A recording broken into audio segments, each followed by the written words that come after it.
오늘 우리에게 주신 하나님의 말씀 여호수아 24장 1절부터 33절까지 말씀입니다.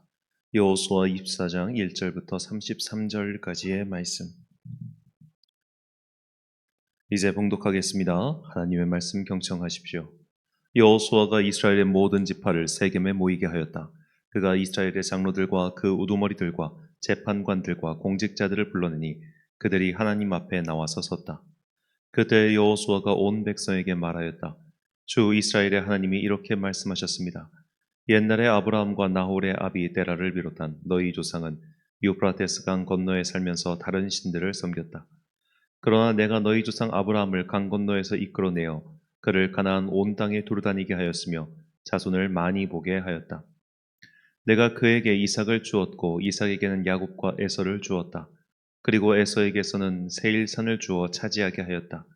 야곱과 그의 아들들이 이집트로 내려갔지만 내가 모세와 아론을 보내서 이집트에 재앙을 내려 그들을 치고 너희를 그곳에서 이끌어내었다. 내가 그들에게 어떻게 하였는지는 너희가 이미 잘 알고 있다.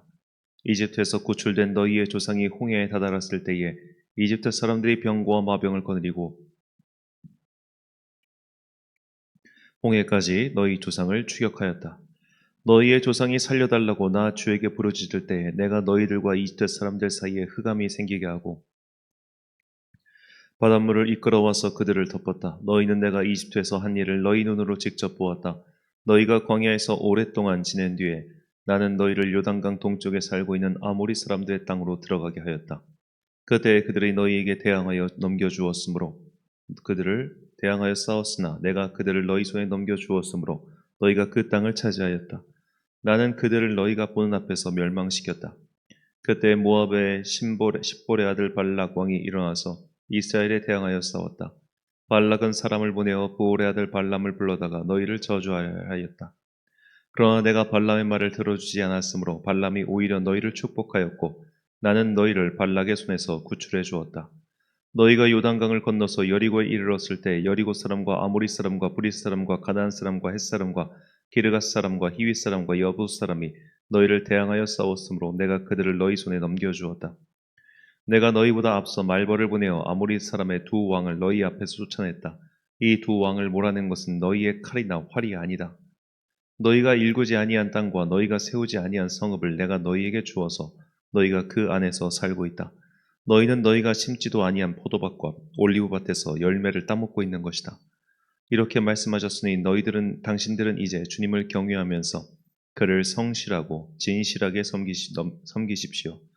그리고 여러분은 여러분의 조상이 강 저쪽의 메소포타미아와 이집트에서 섬기던 신들을 버리고 오직 주님만 섬기십시오.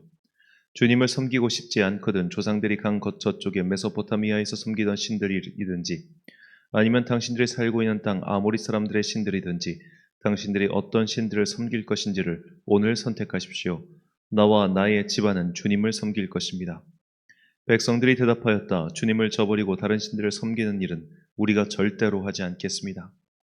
주 우리 하나님이 친히 우리와 우리 조상을 이집트 땅 종되었던 집에서 이끌어내시고 우리가 보는 앞에서 그 큰 기적을 일으키셨습니다. 또 우리가 이리로 오는 동안에 줄곧 우리를 지켜주셨고 우리가 여러 민족들 사이를 뚫고 지나오는 동안에 줄곧 우리를 지켜주셨습니다. 그리고 주님께서는 이 모든 민족을 이 땅에 사는 아모리 사람까지도 우리 앞에서 쫓아내셨습니다. 그러므로 우리는 주님을 섬기겠습니다. 오직 그분만이 우리의 하나님이십니다. 그러나 여호수아는 백성들에게 이렇게 말하였다. 당신들은 주님을 섬기지 못할 것입니다. 그분은 거룩하신 하나님이시며 질투하시는 하나님이시기 때문에 당신들의 허물과 죄를 용서하지 않을 것입니다. 만일 당신들이 주님을 저버리고 이방신들을 섬기면 그는 당신들에게 대항하여 돌아서서 재앙을 내리시고 당신들에게 좋게 대하신 뒤에라도 당신들을 멸망시키시고 말 것입니다. 그러자 백성들이 여호수아에게 말하였다. 아닙니다. 우리는 주님만 섬기겠습니다. 여호수아가 백성에게 말하였다. 당신들이 주님을 택하고 그분만 섬기겠다고 한 말에 대한 증인은 바로 여러분 자신들입니다. 그러자 그들은 말하였다. 우리가 증인입니다. 여호수아가 또 말하였다. 그러면 이제 당신들 가운데 있는 이방신들을 내버리고 마음을 주 이스라엘의 하나님께 바치십시오. 백성들이 여호수아에게 말하였다. 우리가 주 우리의 하나님을 섬기며 그분의 말씀을 따르겠습니다. 그날 여호수아가 세겜에서 백성들과 언약을 세우고 그들이 지킬 율례와 법도를 만들어 주었다. 여호수아가 이 모든 말씀을 하나님의 율법책에 기록하고 큰 돌을 가져다가 주님의 성소 곁에 있는 상수리나무 아래에 두고 모든 백성에게 말하였다. 보십시오. 이 돌이 우리에게 증거가 될 것입니다. 주님께서 우리에게 하신 모든 말씀을 이 돌이 들었기 때문입니다. 여러분이 여러분의 하나님을 모른다고 할 때에 이 돌이 여러분이 하나님을 배반하지 못하게 하는 증거가 될 것입니다. 여호수아는 백성들을 제각기 유산으로 받은 땅으로 돌려보냈다. 이 일을 마친 다음에 주님의 종 눈의 아들 여호수아가 죽었다. 그의 나이는 110세였다. 사람들이 그가 유산으로 받은 딥낫세라에 장사하였다. 그곳은 가하스산 북쪽 에브라임 산간 지방에 있다.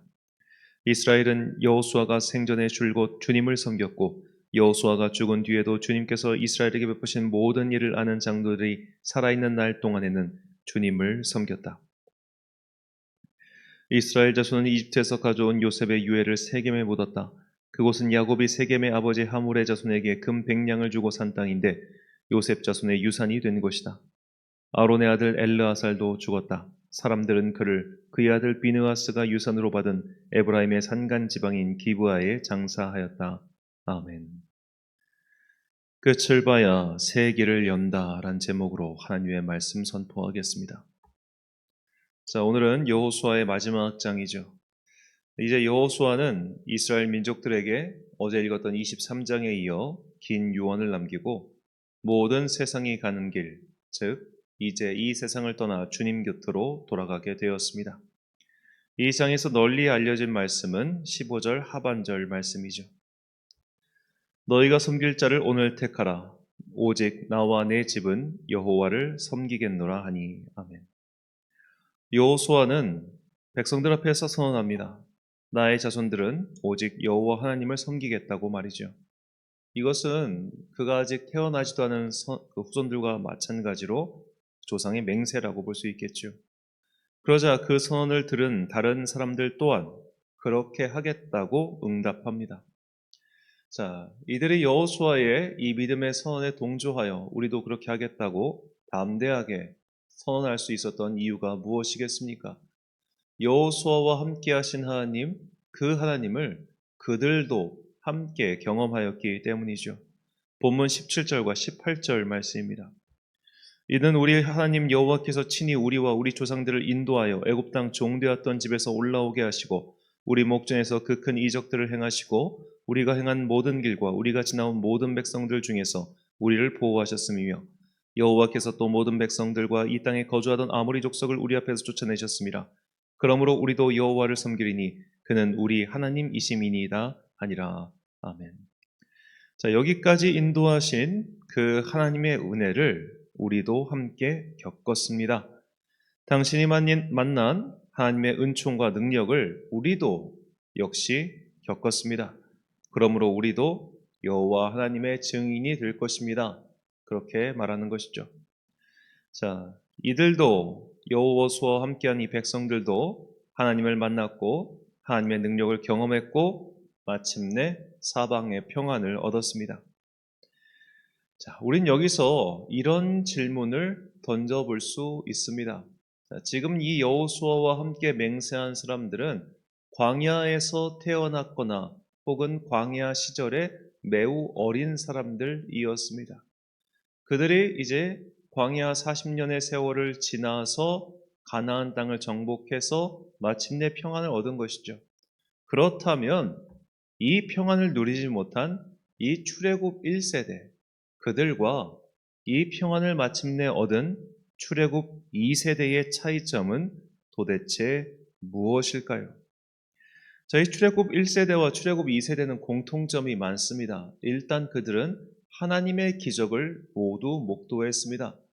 광야에서 태어나 가나안 땅을 정복한 이들은 요단강이 갈라지는 기적, 즉 홍해가 갈라지는 것보다 사이즈는 훨씬 적지만 그래도 눈앞에 그들을 막고 있던 넘실대던 강물이 멈추고 마른 땅을 건너는 기적을 체험했습니다. 그들의 대적들을 무찌르는 하나님의 능력 또한 체험했습니다. 태양을 멈추는 하나님의 권능도 봤습니다.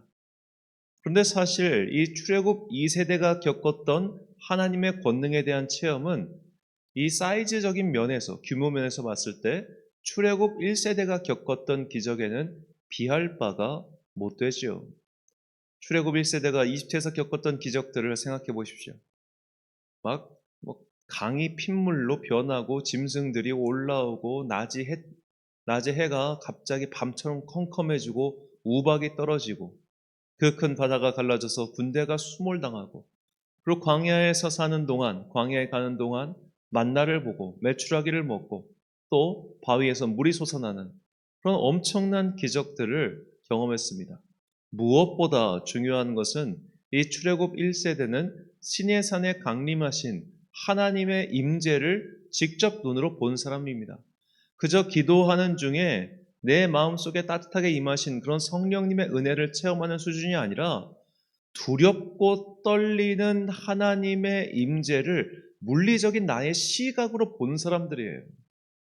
역사상 유일무이한 체험을 했던 것이 이 출애굽 1세대였습니다. 즉 출애굽 1세대든 출애굽 2세대든 하나님의 능력을 체험했다는 면에서는 똑같아요.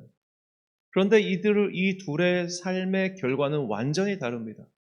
한쪽은 광야에서 다 죽었고 실패의 대명사가 되었습니다.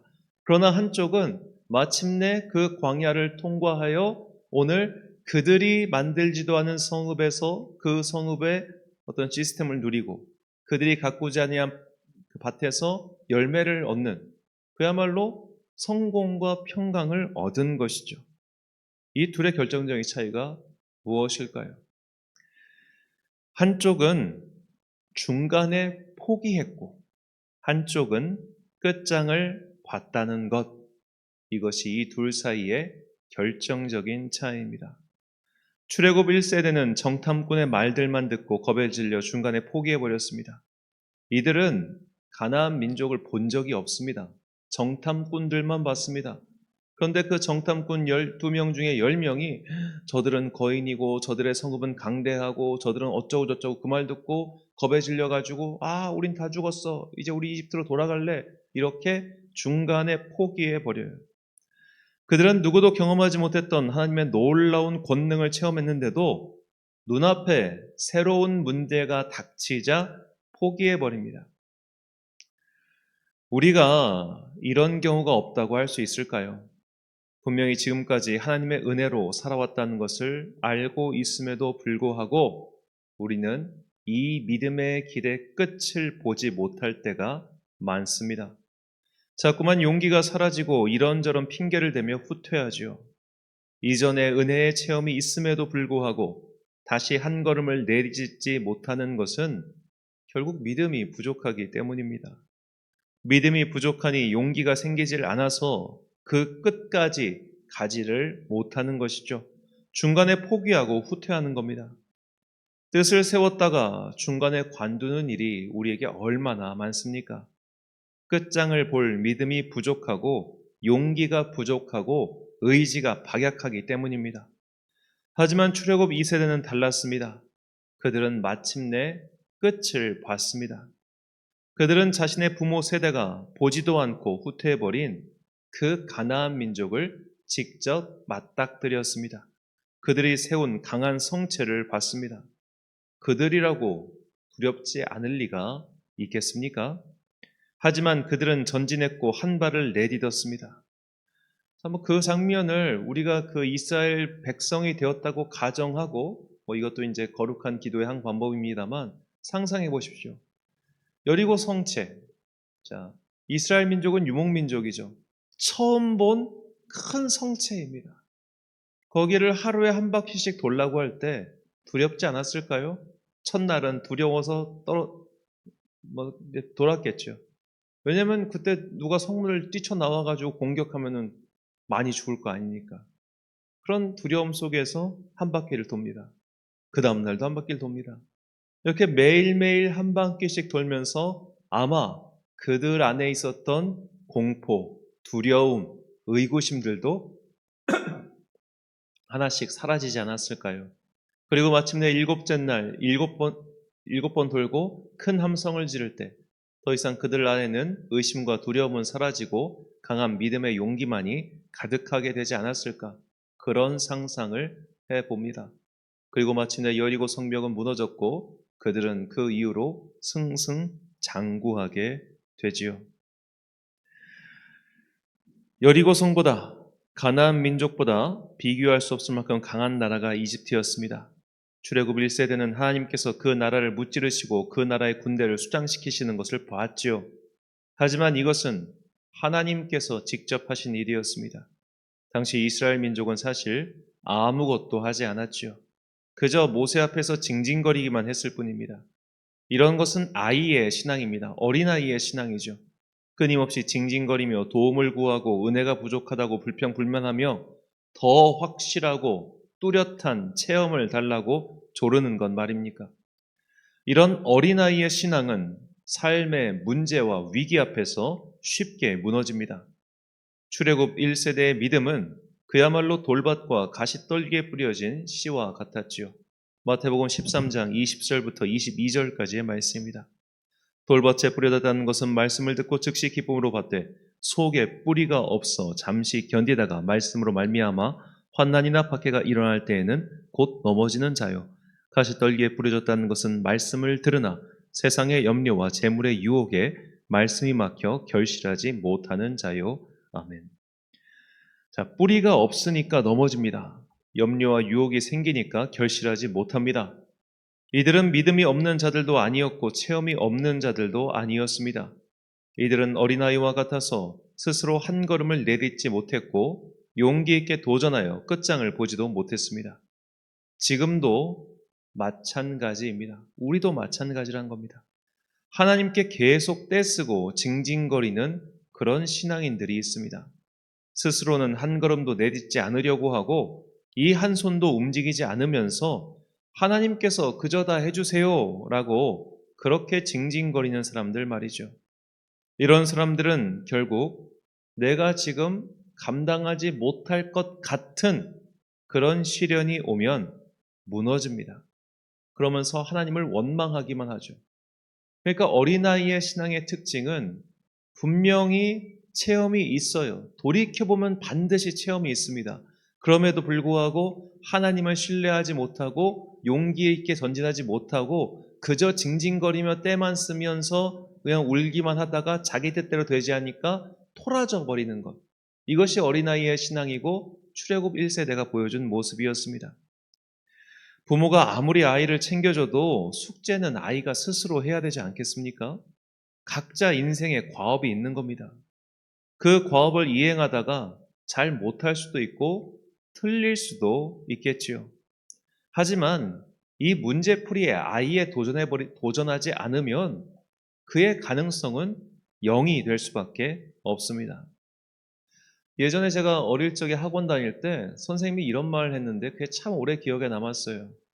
문제에 빈칸을 두지 말라고. 문제를 풀다 보면 반드시 모르는 문제가 있다. 그렇다 할지라도 답안지를 공백으로 해서 제출하지 말아라. 객관식이면 찍기라도 하고 주관식이면 뭐라도 적어놔라. 그래야 가능성이 빵에서 0.0000001이라도 생긴다. 가능성이 완전히 제로인 것과 소수점 이하라 할지라도 가능성이 있는 것은 굉장히 큰 차이가 있습니다. 그 차이를 만들어내기 위해 여하튼 끝까지 포기하지 말고 뭐라도 하라는 것이죠. 삶의 문제도 마찬가지입니다. 하나님께서 다 해결해 주세요. 나는 못해요. 라고 하면서 손가락만 빨고 있으면 아무 일도 일어나지 않습니다. 움직여야 합니다. 뭐라도 해야 합니다. 용기 있게 한 걸음을 내딛어야 합니다. 그래야 새 길이 열리는 법입니다. 그 길을 열어놓은 사람들은 마침내 목적을 이루게 되고 또 평안을 얻게 될 것입니다. 하지만 중간에 포기하면 아무것도 얻지 못하죠. 끝까지 포기하지 않으면 우리는 하다못해 실패라고 하는 경험이라도 얻습니다. 그러므로 포기하지 말고 지금 일의 끝을 보십시오. 도무지 답이 나오지 않는 문제가 있다면 기간을 작정하고 금식 기도라도 하십시오. 새벽 제단을 일정 기간 동안 쌓아보시는 것도 좋습니다. 간절함이 없이 어떻게 문제가 풀리겠습니까? 지금까지 취해온 방법이 먹히지 않는다면 다른 방법을 찾아보십시오. 우리는 성공의 함정에 걸리기 참 쉽습니다. 지금까지 내가 이룩한 성공의 경험이 오히려 미래의 발목을 잡을 때가 있죠. 과거의 방식이 통하지 않는다면 다른 방법을 찾는 것이 지혜입니다. 이렇게 어떻게든 끝을 보기 위해 의지와 오기와 용기를 가지고 도전할 때 우리는 뭐라도 한 가지는 얻어낼 수 있을 것입니다. 그리고 그것을 가지고 새로운 길을 모색할 수 있지요. 호세아 10장 12절 말씀입니다. 너희가 자기를 위하여 공의를 심고 인애를 거두라. 너희 묵은 땅을 기경하라. 지금이 곧 여호와를 찾을 때니 마침내 여호와께서 오사 공의를 비처럼 너희에게 내리시리라. 아멘. 사랑하는 천안광성교회 성도 여러분, 그리고 이 새벽을 함께 깨우고 계신 귀한 주님의 자녀 여러분, 포기하지 않으면, 기진맥진해서 중간에 놔버리지 않으면, 어린아이처럼 징징대며 아무것도 하지 않고 가만히 있는 것이 아니라면 우리는 엉금엉금 기어서라도 그 끝을 봐야 합니다. 그래야 새 길이 열립니다. 용기를 가지고 도전하십시오. 그것이 믿음의 문제든 삶의 문제든 똑같습니다. 아무것도 하지 않으면 아무 일도 일어나지 않습니다. 내가 죽으면 죽으리라 하며 왕 앞으로 용기 있게 나아간 에스더처럼 한 번 죽지 두 번 죽냐라는 배짱을 가지고 도전해야 합니다. 하나님과 나 사이에 뭔가 풀리지 않는 문제가 있다면, 신앙생활에 뭔가 풀리지 않는 문제가 있다면 작정하고 끝장을 보겠다는 마음으로 기도해 보십시오. 내 삶에서 풀리지 않는 난관이 있다면 이 또한 내가 반드시 끝을 보겠다는 마음으로 이 방법, 저 방법 써가면서 도전하십시오. 하나님, 나를 좀 도와주세요라는 간절함을 가지고 온갖 것들을 다 시도해 보십시오. 의사를 찾아가지 않고 병이 낫기를 바라는 사람은 사실 건강한 신앙인이 아닙니다. 하나님께서 인간에게 지혜를 주셨고, 그래서 의사의 손을 통해서도 얼마든지 일하시기 때문입니다. 방구석 신앙인이 되지 마시고 자신의 삶에서 내가 할 수 있는 일을 최선을 다하여 용기 있게 도전하시고 마침내 각자의 문제의 끝을 봄으로써 또 인생의 새로운 전기를 마련하는 여러분과 제가 되시길 주님의 이름으로 축원합니다. 기도하겠습니다. 사랑과 은혜가 풍성하신 아버지 하나님, 이집트에서 출발한 출애굽 1세대와 광야에서 출발한 출애굽 2세대는 모두 하나님의 능력을 체험하였습니다. 그러나 한쪽은 중간에 포기해버렸고 한쪽은 끝을 보았기에 끝을 본 이들은 마침내 주님께서 주시는 평안을 얻었고 중간에 포기한 이들은 결국 광야에서 멸하고 말았습니다. 우리 또한 광야와 같은 문제가 각자 앞에 있음을 고백합니다. 그 문제의 끝을 볼 수 있도록 우리의 마음을 붙잡아 주옵소서. 내 삶에서 풀리지 않은 문제가 있다면 끝장을 보겠다는 마음으로 기도하게 하소서. 내 삶에서 자꾸만 의심과 두려움이 찾아오는 이 영적 문제가 있다면 기간을 정해놓고 금식을 해서라도 그런 간절한 마음을 가지고 내가 죽으면 죽겠다라는 그런 오기를 가지고 끝장을 보는 기도를 하게 하여 주옵소서. 내가 아무것도 하지 않으면 아무 일도 일어나지 않는다는 것을 절대로 잊지 않게 하시고 오늘도 각자의 삶의 영역에서 용기를 가지고 의지를 가지고 한 걸음 내딛어서 그 각자의 소명의 끝장을 보는 우리 모두가 되게 하여 주옵소서. 그때 우리는 성공을 하든 실패를 하든 무언가 한 가지를 얻어가게 될 것입니다. 그 주님께서 주시는 크든 작든 그 열매를 가지고 다시 새로운 길을 개척해 나아가는 주의 자녀들 되게 하여 주옵소서. 날씨가 더워지고 있는 6월의 중간입니다. 주님께서 이 무더위 속에서 성도들의 건강을 지켜주시고 우리가 이 무더위에 지치지 않고 각자의 삶을 끝까지 잘 감당할 수 있는 힘을 더하여 주옵소서.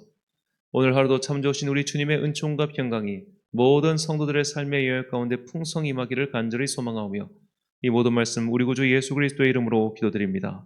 아멘. 오늘의 기도 제목입니다. 지금 내 앞에 놓인 여리고 성벽은 무엇입니까? 포기하지 않고 끝장을 보겠다는 마음으로 용기를 내어 도전하십시오. 포기하면 그대로 끝이지만 끝장을 보면 새 길이 열리는 법입니다. 오늘 이 기도의 제목 가지고 기도와 묵상에 힘쓰는 하루 되시길 바랍니다. 기도하겠습니다.